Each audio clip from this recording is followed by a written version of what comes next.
Nigerian superstar singer David Adeleke, popularly known as Davido, has revealed that his father bribed him to go to school. The unavailable crooner and son of Nigerian business magnate Adeleke made this disclosure in a recent interview.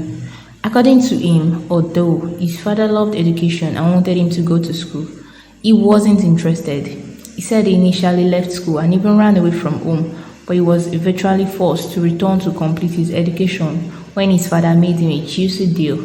The deal was that if he attended school from Mondays to Fridays, his father would build him a world-class studio and provide him with money to shoot music videos on weekends.